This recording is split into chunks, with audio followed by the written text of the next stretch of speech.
Practice Room 202 Soprano. Half a year had passed since I started going to a music university.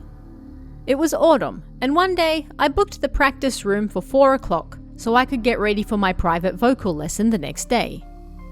Classes finished right around 4, so I rushed through the university grounds and saw Tani-san, who was 2 grades above me, coming out of the practice building. A building full of only practice rooms.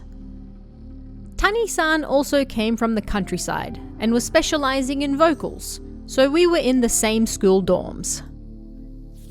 Tani-san smiled and raised her right hand as we passed each other, and I raised my left, so we high-fived. I smiled back and then entered practice building 5. Then I went to room 202 on the 2nd floor. But then I heard a voice singing inside. Huh? Has the person before me still not finished? I looked at the clock and it was 4:10 p.m. Normally we'd change at 4. And there was nobody waiting in the hall. I could hear the sounds of pianos and singing and such coming from the other rooms. The voice in room 202 was repeating a high-key melody over and over again. It was like Mozart's Queen of the Night aria, but it sounded like they were crying. What a strange way to sing. But who would be practicing such a difficult song anyway? I peeked through the door glass that was at eye height. The lid of the upright piano was facing this way, so I couldn't see who was in there. The person was matching their pitch to the piano. "Ah, come on, there's not much time left," a voice said, and then the piano made a sound like it was crying. Yeah, me neither. The practice rooms were always booked just before tests, so for the dorm students who had nowhere else to practice, even just 1 minute was precious. I banged on the door as hard as I could. The sounds and the voice immediately stopped. But there was no response. On the contrary, I couldn't hear a single thing. I found it a little creepy, but I was running out of time. "Excuse me," I said, and opened the door. I walked around the piano and a chill ran down my spine. There was nobody there. The room was around 3 tatami mats large and soundproofed, but there wasn't any sign of anyone inside. Trembling, I dropped my music sheet. But I left them on the ground and fled the room, running all the way back to the dorm. Tani-san was on the phone in the lobby and I clung to her. "Hey, your face is pale. Are you sick?"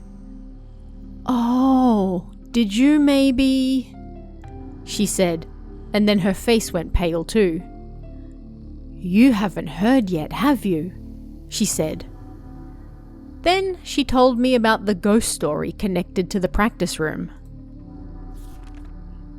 It was the year before last, the year before I started university. There was a brilliant student by the name of Yuka-san in the 2nd grade of the vocal course. Her parents were also graduates of the school and now working as music university teachers in the countryside, so she had all she needed to be successful. But she was also a terribly hard worker on top of that.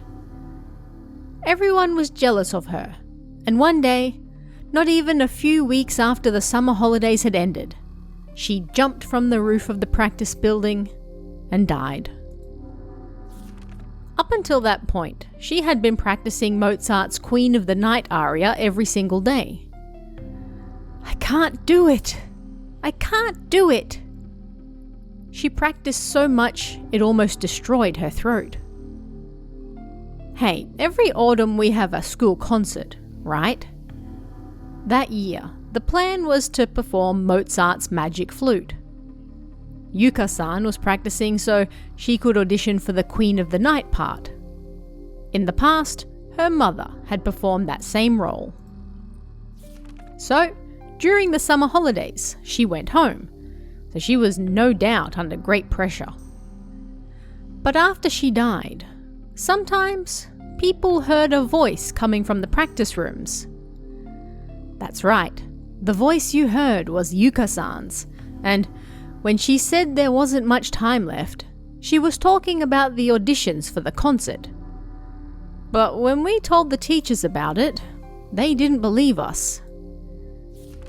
But you didn't know anything about it, and you still heard that voice today. It's not the usual ghost story that people tell in dorms. Only those who practice in the practice rooms would know it. We need them to do something about it. Let's go talk to the dorm leader about it. Wind blew through the school grounds as Tani-san and I walked to the practice building with the dorm leader. Just like before, singing voices leaked out of each of the rooms. The door to room 202 was still half open, just how I'd left it.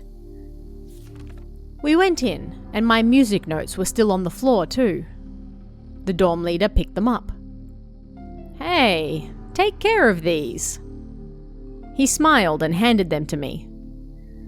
Then I thought I heard a faint voice that seemed like it was about to disappear. The dorm leader's face stiffened. "You're just imagining things. It was the wind," he said, and then he charged towards the rear of the room. I grabbed Tani-san's hand. We looked at the piano and were shocked. Music notes for the Queen of the Night aria were open above the white keys, and they were stained with red dots.